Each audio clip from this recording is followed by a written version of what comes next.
Hello, hockey fans of all ages, shapes, and sizes. I'm just here in British Columbia at the ostrich farm. I thought it'd be kind of a unique backdrop.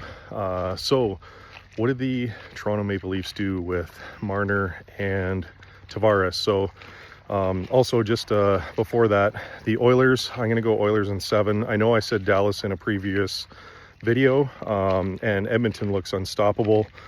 That comeback the other night was insane. It reminded me of the Sharks a la Vegas a few years ago. It was pretty reminiscent of that. Anyways, so Tavares, I believe he's fulfilled his dream of playing in Toronto. I believe if he wants to make money, he can stay in Toronto, maybe like 6x4, 8x3, knowing IR shelved at the end of the contract or whatever, potentially. Or I think what he should do is sign in San Jose. I'm actually the most excited about him because I know they almost had him before Toronto and he wanted to play there even over money. I think he turned down 11 million or something in San Jose to play in Toronto because they matched his price. So I think for him, I'd be super excited to see him as the 2C. The Sharks are going to draft Michael Misa. If you listen way back, I was really big on Schaefer, even when he was ranked like 5 or 6. Tons of centermen have kind of jumped up in the rankings. I still think Hagens is a phenomenal player. And if he slips to like 5, 6, 7, 8, like some of the boards are saying, I think that's a steal. He's going to be an excellent two-way center, like a Jack Hughes or Celebrini. And I think you're fools to turn him down.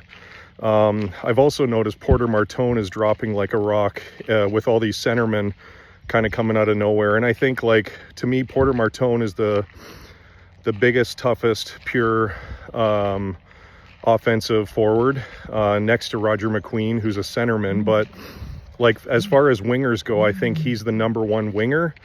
To me, Schaefer's number one D-man. Radim Murka is on the other side, on the right side. I'd love to see a guy like Henry Bruce Davis, or whatever his name is. I want to say that the Sharks are going to take Misa for sure, unless they trade the pick away. If they like Martone, I saw Martone in Canada's colors with 94 there. That was cool. He's far and away the number one forward. So how much do you value the next tier of centers? Maybe a Frondell could go before him. He's a big, heavy centerman. On BigSelly.com, I pointed out that he could be NHL ready right away. I think I would absolutely love to see Tavares come to the Sharks, sign for 3 to 4 years times 6 to 8 mil. And the way the configuration goes is Tavares could help the Sharks get back to the promised land of the playoffs and those competitive years. He could teach Will Smith how to be a great centerman. Like, how about this? Misa on left wing, Tavares center, Will Smith on right wing, and then you got your top line as like Eki, Selly, and Toffoli, something like that. Or maybe if Selly and Smitty love playing together, maybe Toff drops down to the second line for an unfair matchup, like Tavares feeding him, like Tavares has been feeding Nylander. Holy crap, that could, like, Tyler Tough 40, Tyler Toffoli, Tyler Tough 40. Anyways, I'd love to see that. And I've been real advocate of a guy like Brock Besser. I think he would be one of the guys that, for the Sharks, I would sign him. I think he's around 30. I would sign that guy for 7 years at whatever, and I would give Toffoli, the keys to the office, so to speak, or the keys to the kingdom. You can have a gym membership at Sharks, the Shark Tank for life. Come and you're an alumni and stuff. Like, he was one of the biggest off-season signings, I believe. Oh, look at these ostriches here. They're pretty wild. Anyway, they kind of run with you.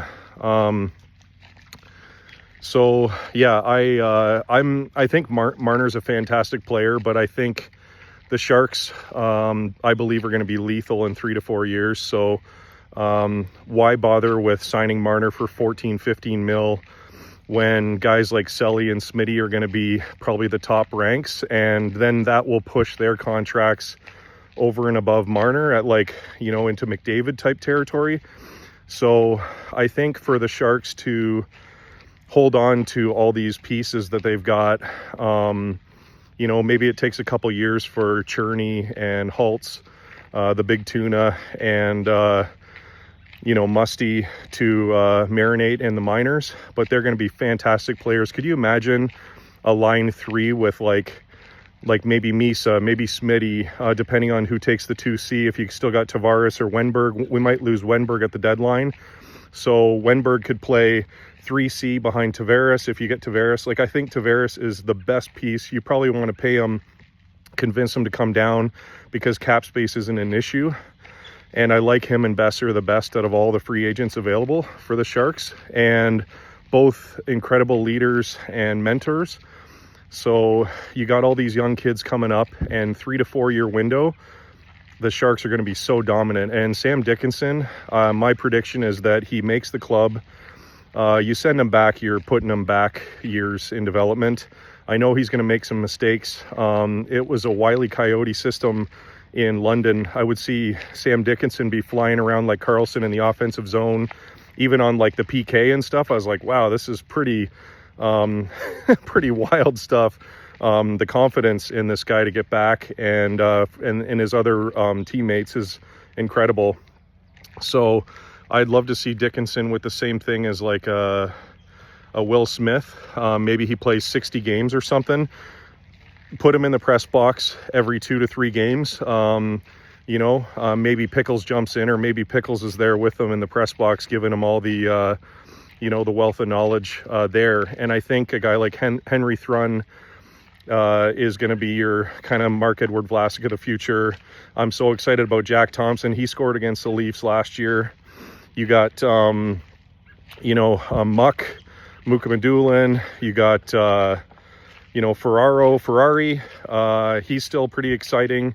We'll see what happens with his contract. Does he get extended another couple years? I'm still advocating for Selly to just grab the, you know, the out of camp, grab the captaincy.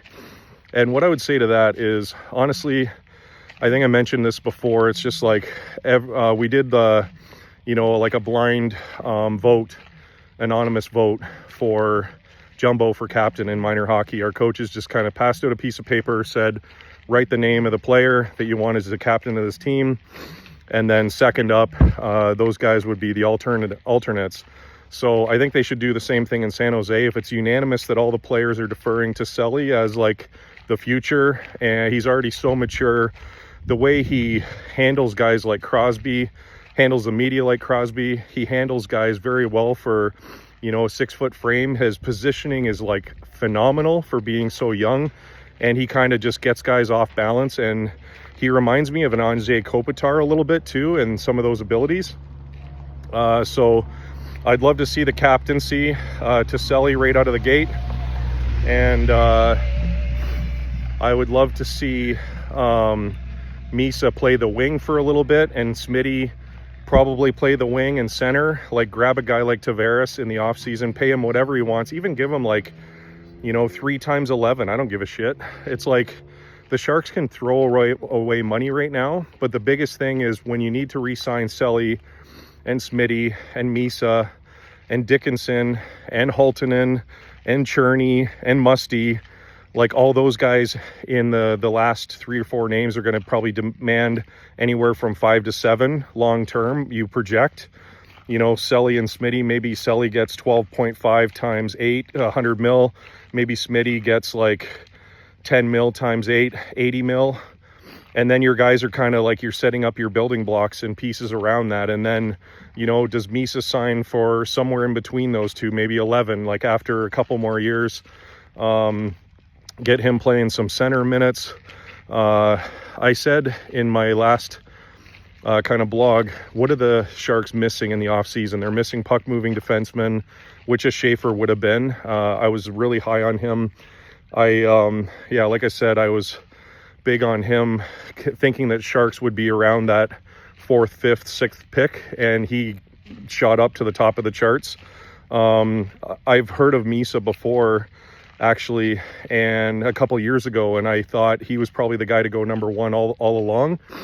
And I think it'd be fantastic if the Sharks get him, because Schaefer just did prove to be such a smooth skater, and it's like he's the top defenseman, and there's not as many defensemen this year in the draft. It's flooded with centermen. So I think based on that case scenario, if there's a whole bunch of defensemen like last year, probably Misa goes number one. But I think the Sharks, I'm so happy they got the second pick, because if by some miracle Schaefer drops to number two, probably have a Hall of Fame defenseman there. That might stunt Dickinson's potential growth and change the course of like a Cagnoni or somebody competing for that power play spot, because he's already going to be fighting against Dickinson and then a Schaefer. So I think Misa is the perfect fit for this team. I do believe Dickinson can play next year in the NHL. I do believe Misa is ready. There's talk about him going to NCAA. I'm fine with that, like kind of a Will Smith thing. So especially if they get a guy like Besser, I would say, like, if they don't land a marquee winger and they get a guy like Tavares, or they don't get a guy like Tavares, I think, you know, you're just kind of plugging in holes. But if you do get a guy like Tavares playing Misa on the wing and Smitty on his other wing, would be absolutely fantastic for their development. Or like I said, Toff going down to line two and just unfair matchups, lighten it up. But if you get Besser and you don't get a Tavares, I think it makes more sense for Misa to go to NCAA. And, you know, he could learn from Wenberg, etc. But I think that it's just going to depend on who the Sharks acquire in the offseason. I don't think Marner's the guy. It's kind of scary if he's going to Anaheim. There's no way he's going to Carolina, or he would have taken that trade.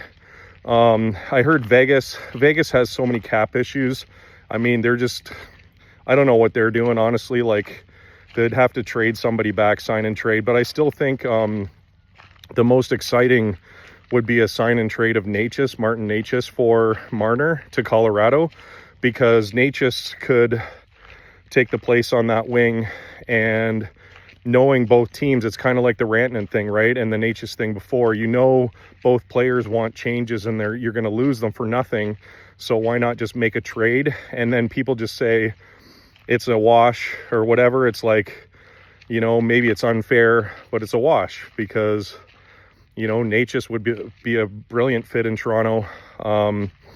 I'd love to see Tavares in San Jose making, you know, I say realistically 6 to 8 times, maybe 3 or 4 years. And I don't think Greer wants to sign guys like a Marner for 7 years times 14, 15 mil. I could be wrong. I mean, that would be kind of like a sweepstakes win, I guess, if you don't have to play him in the West for all these years against Chicago or, you know, or Colorado or whatever team gets them. You know, you're going to be in stitches for 100 points every year against that guy. So maybe it's like, if you can't beat him, join him, grab Marner, and then you deal with some tricky cap stuff in a couple years. But I love the way things are trending for the Sharks. I think they're making the right moves. And yeah, we're looking good for some of these guys like Haltonen. My buddy, shout out Jonesy from London. He's like, saw a lot of the Knights games live. I saw Haltonen. Shout out Frank. Thank you for the ticket, by the way, for game 1 versus Kitchener while I was back in Ontario. I'm out in BC now, as I said in the start of this clip. But yeah, thank you so much for that ticket. That was Holtz just destroyed a guy behind the boards, popped his helmet off like in the first 30 seconds of the game. And that was like a huge momentum swing. They were going to give him a 5. And then he came back, ended up, I think, scoring in the first period. Dickinson got a couple goals, star of the game. So as a fan of the Sharks, and I'm a huge fan of Dale and Mark Hunter, saw him one time in London after a game or after a practice or something. Great guy. One of my dad's favorite players. Shout out Dad and all the dads for Father's Day. Yeah, I really think the future is teal. So I'm excited. Go V's go as well too. So I should be finding myself in Penticton this winter. The V's are joining the WHL, so I'm stoked about that. I'm hoping to get season's tickets shared with a couple friends or whatnot. Starting a new job on the boat docks, launching boats, and it's like a boat valet. So that's going to be fun for the summer in the Okanagan area. If you see me, say hello. And yeah, excited to see what picks come up. I haven't been following the draft picks as much this year as I have in previous years. Just been busy this summer, and I'm excited to see where the 30th pick lands, and if Greer and Holy and team end up moving you know, the Wallman pick or any of those for some NHL players. I think wingers, we need probably another 1,000 shots, so Smitty's going to ramp those up by about 100, 150, and we need more guys like Toffoli. Excuse me. We need more guys like Toffoli to blast some shots home. So yeah, hopefully a Besser. Tavares scored 38 or something crazy. Old man strength. So I'd absolutely love to see him finish his career in San Jose. I hope they can pay him, come up to a deal. Almost had him in the past. The Toronto mission's done. Like, hey, you know what? He might sign in Toronto and still never win a cup. No offense, Tree. Met you last year in the Okanagan. Said hello. You've done a great job with the Leafs. I'm so proud of the team. As a fair weather Leaf fan, I always say they're my number 2 team. And I always watch the other podcast like Leafs After Dark, and you know, Rosie and Nick, watch their podcast on Daily Faceoff there, Leafs Nation. So yeah, we'll see what the Leafs do with all their I called it a rotten core. Maybe that was a little bit bad because they were so close. Florida's just a dynamite team, so I think Bennett's probably going to re-sign in Florida. I think Marchand is a very interesting pickup potentially for Toronto, but I think that Ekblad will probably go somewhere in the West Coast now that they got Seth Jones. And you can't keep everybody forever for a dynasty, as all teams realize in the salary cap era. So be interesting to see. I thought Dallas would take the West, but Edmonton has just proven me wrong over and over, and now I'm hopping on that bandwagon for Oilers in 7. So that's it for today. I think saying goodbye from the ostrich farm in BC in Edgewood. Should be a nice concert here in mid-July. Oh my God, you just saw that. Enjoy that last little bit there.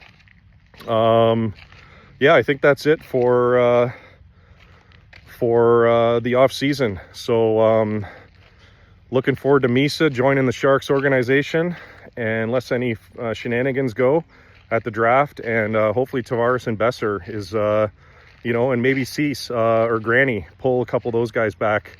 I think Granny probably fits with the Finnish dynasty there in Dallas now. Maybe a guy like Matt Duchene is available. I'd love to see him in Teal for the next 3-4 years. Sign him for $6 million or whatever, similar to $5-6 million, similar to Wenberg. We'll see what Wenberg does at the deadline. See if they can grab Tavares for $6 to $8 million for 3-4 years, instead of Toronto kind of pulling him in for a hometown discount. And let's get the Sharks closer to a Stanley Cup. Cheers, everybody. Peace.